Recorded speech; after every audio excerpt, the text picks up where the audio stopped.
जय श्री कृष्ण। आप सभी को सकट चौथ 2026 की ढेरों शुभकामनाएं।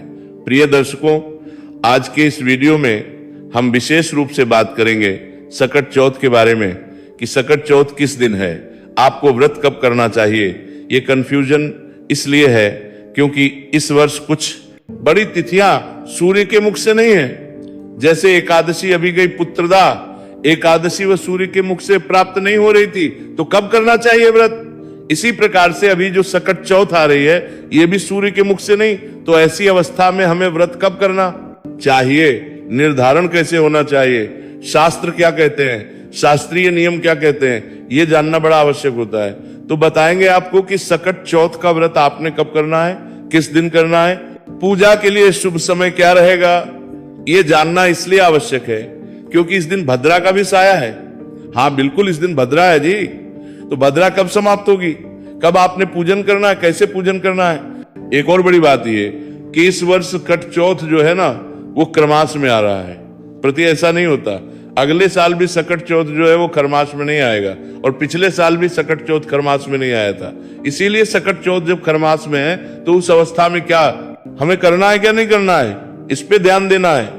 और वो कौन सी महिलाएं हैं जिनको ये व्रत भूल के भी नहीं करना चाहिए, ये सही बात है। ये शास्त्रीय जानकारी बता रहा हूं मैं आपको, ऐसा नहीं कि मैं कुछ ऐसे ही बोल रहा हूं। बताऊंगा आपको कि किन महिलाओं को ये व्रत नहीं करना चाहिए।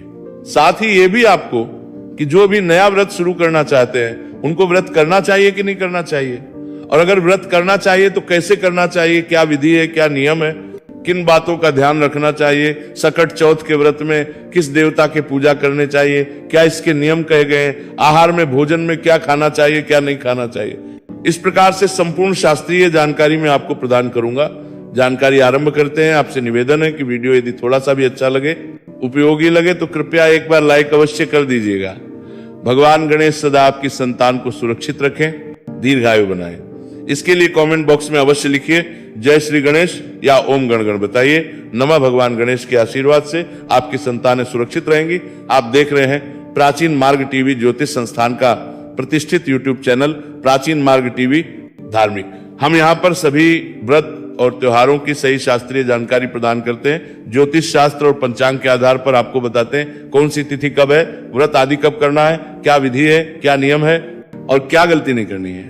यदि आप सभी व्रत और त्योहारों की सही शास्त्रीय जानकारी पाते रहना चाहते हैं तो कृपया चैनल को सब्सक्राइब कीजिए और बेल आइकॉन को प्रेस कीजिए। आइए प्रिय दर्शकों, जानकारी आरंभ करते हैं। बात करते हैं कि संकट का व्रत कब करना है, कैसे करना है, क्या विधि, क्या नियम और किसे नहीं करना है। प्रिय दर्शकों, सकट चौथ जिसे अनेकों नामों से जाना जाता है, इसे संकष्टी चतुर्थी कहते हैं, माघी चौथ के हैं, माघ मास चौथ कहते हैं। इसी का नाम तिल चौथ भी है, तिला चौथ भी है, तिलकुटनी चौथ भी है और तिलकुटा चौथ भी है। अलग अलग प्रांतों में, अलग अलग भाषाओं में इसको अलग अलग नामों से जाना जाता है, परंतु ये एक ही चतुर्थी है जो संकष्टी सकट चौथ कहलाती है। ये माघ मास के कृष्ण पक्ष की चतुर्थी तिथि होती है। यूं तो माघ कृष्णा चतुर्थियों का व्रत किया जाता है, परंतु माघ मास के कृष्ण पक्ष की जो चतुर्थी है इसे सकट चौथ कहते हैं। इसका महत्व अधिक है, ये बड़ी चौथों में से एक चौथ है। शास्त्रीय विधान तो कहता है कि 12 महीने की 12 नहीं तो 8 करें, 8 नहीं तो 6 नहीं तो 4 करें। जो 4 बड़ी चौथ हैं उनमें से एक सकट चौथ है, और जब 4 से भी हम 2 पे आ जाएं तो 2 सबसे महत्वपूर्ण चौथ में से एक सकट चौथ है।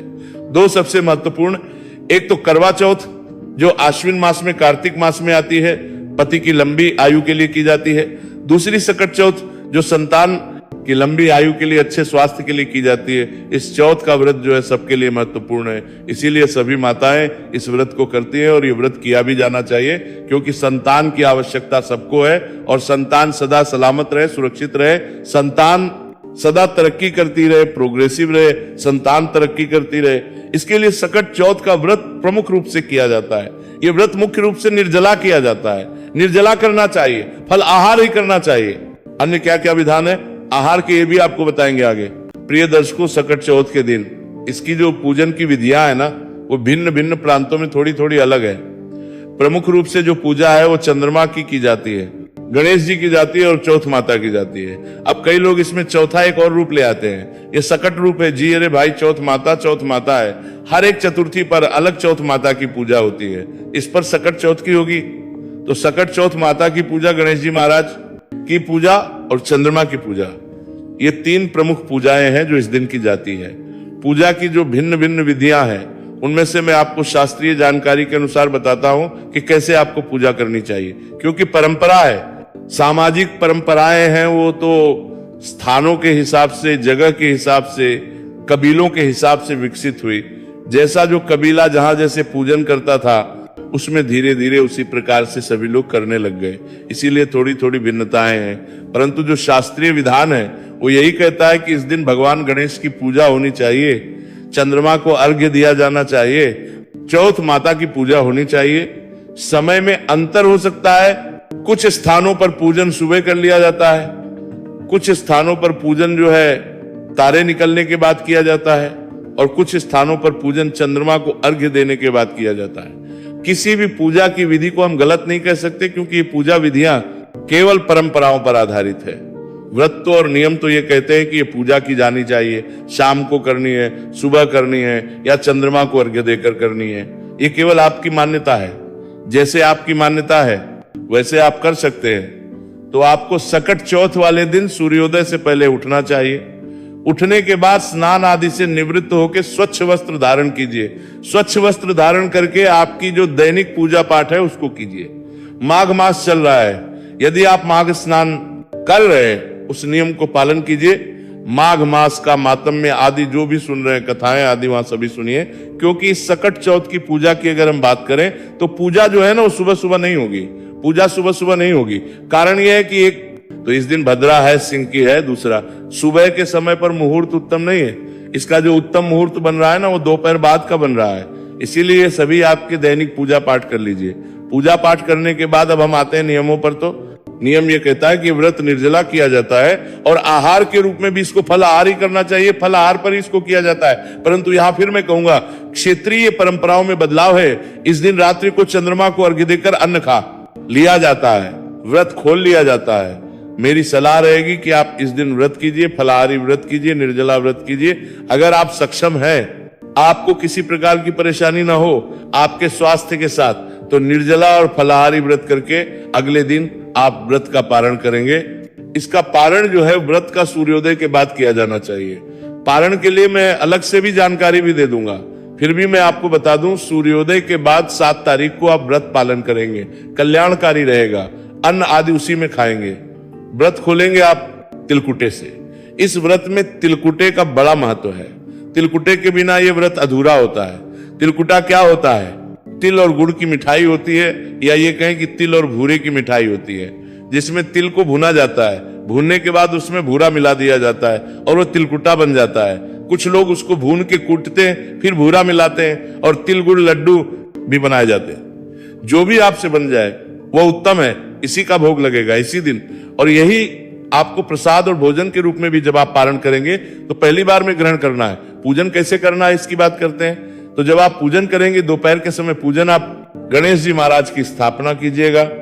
चौथ माता का कोई चित्र या तस्वीर आप ले सकते हैं, और चंद्रमा की पूजा शयन काल को होगी। इस प्रकार से एक चौकी लीजिए, चौकी पर लाल वस्त्र बिछाइए, उस पर गणेश जी महाराज को विराजमान कीजिए, चौथ माता को कीजिए, एक लोटा लीजिए, उसमें थोड़ा सा पहले गंगा जल भरिए, फिर शुद्ध जल भरिए। पूजा के लिए आपके पास रोली, मौली, पान, सुपारी, लौंग, इलायची, धूप, दीप, नए वैद्य पुष्प, इत्र और जनेऊ, ये सामग्री होनी चाहिए। इसमें से जनेऊ, इत्र और पान के पत्ते जिनके पास ना हो तो कोई बात नहीं, वो पंच उपचार से कर सकते हैं। 5 विधियों से अन्यथा अगर होते हैं आपके पास तो बहुत उत्तम है। ये सारी सामग्री कीजिए, और जिस स्थान पर आपने पूजन करना है वहां आसन लगा के बैठ जाइए, लौटे में गंगाजल और फिर जल भरिए, फूल के माध्यम से उस स्थान पर छींटे दीजिए। जल के जिस स्थान पर आपने चौकी लगानी है, भगवान की पूजा करनी है, सभी जो सामग्री है पूजा की उसको जल के छींटे दीजिए।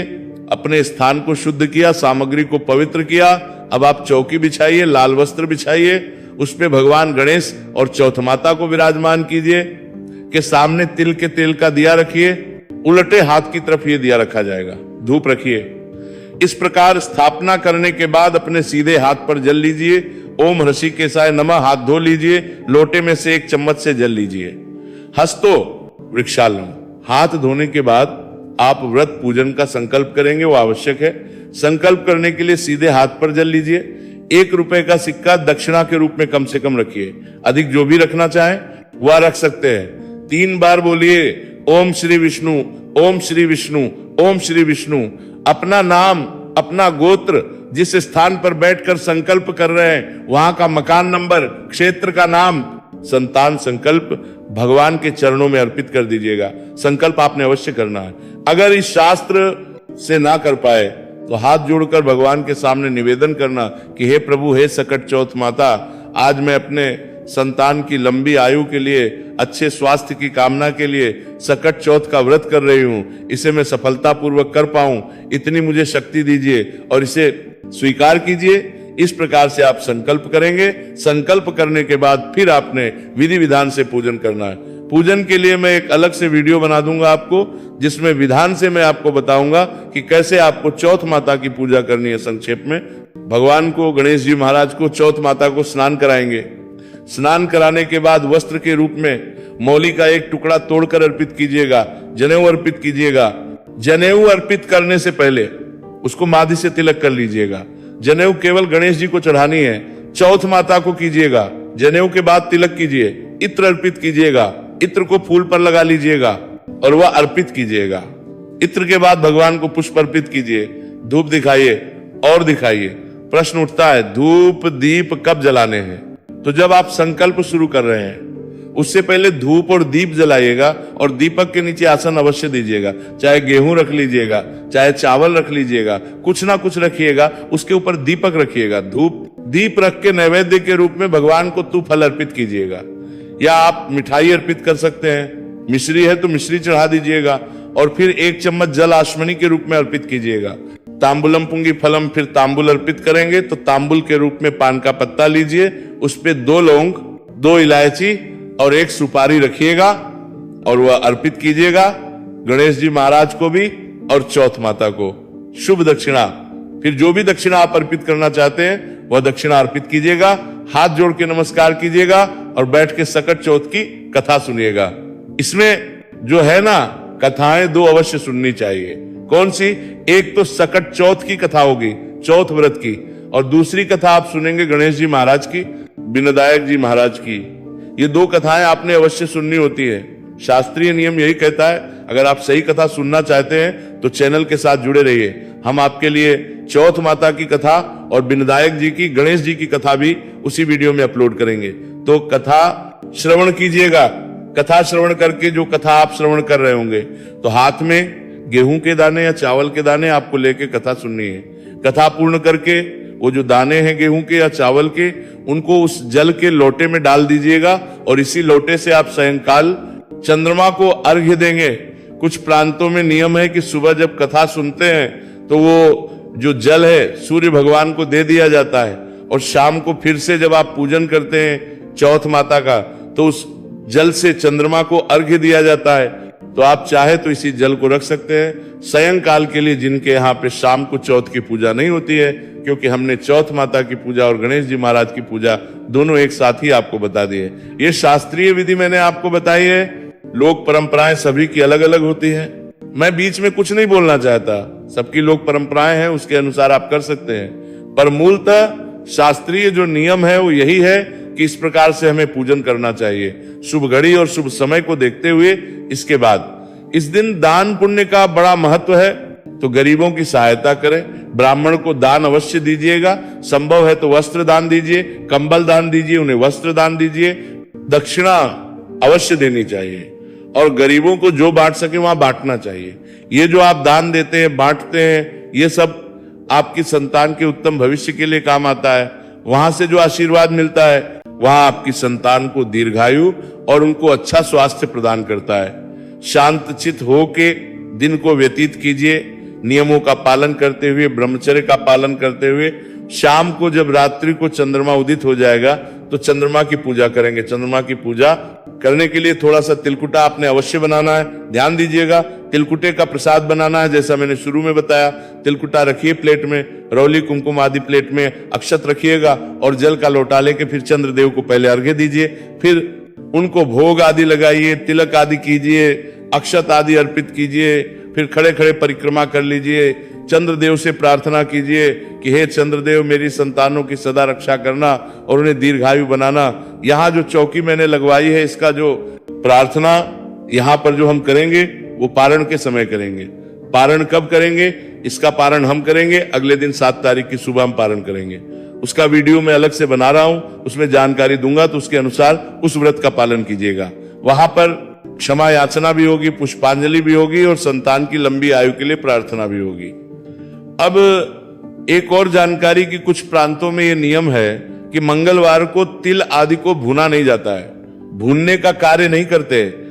तो जिन लोगों के यहाँ ये परंपरा हो, तिल आदि एक दिन पूर्व ही भून लीजिएगा, सेक लीजिएगा, क्योंकि उस दिन मंगलवार का दिन रहेगा। अगर आपके यहाँ इसकी मनाही है तो आप एक दिन पहले इनको भून के रखिएगा।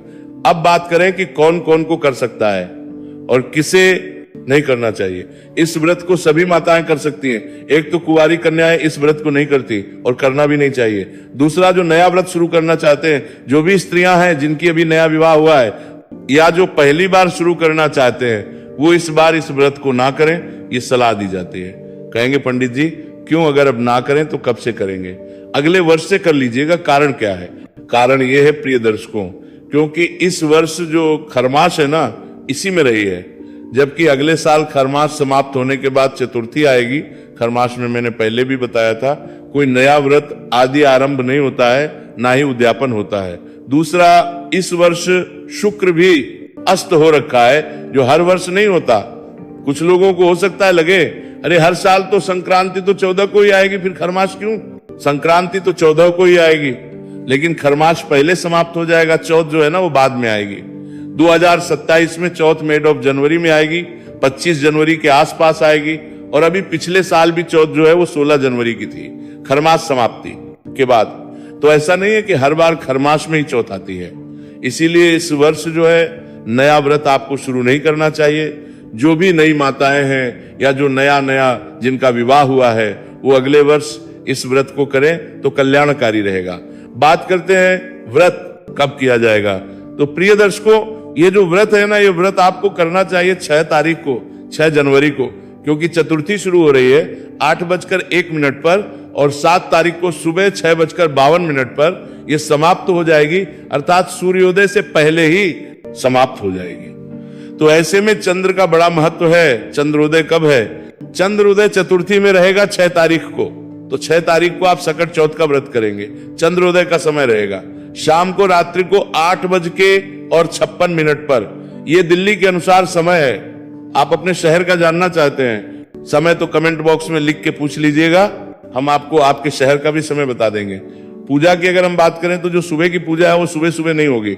एक तो भद्रा है, फिर उसके बाद मंगलवार को सुबह का चौघड़िया भी उत्तम नहीं है। 12 बजे के बाद करें तो अच्छा रहेगा। 12 बजे के और 17 मिनट के बाद कीजिएगा। 12:17 से और 2 बजे के बीच में कर लीजिए, अच्छा है। सायंकाल की जो पूजा है वो 7 बजे से और 8:15 बजे के बीच में की जा सकती है। ये थी जानकारी सकट चौथ के विषय में। भगवान सब पर कृपा करें, आप सभी का व्रत सफल हो। जय श्री गणेश।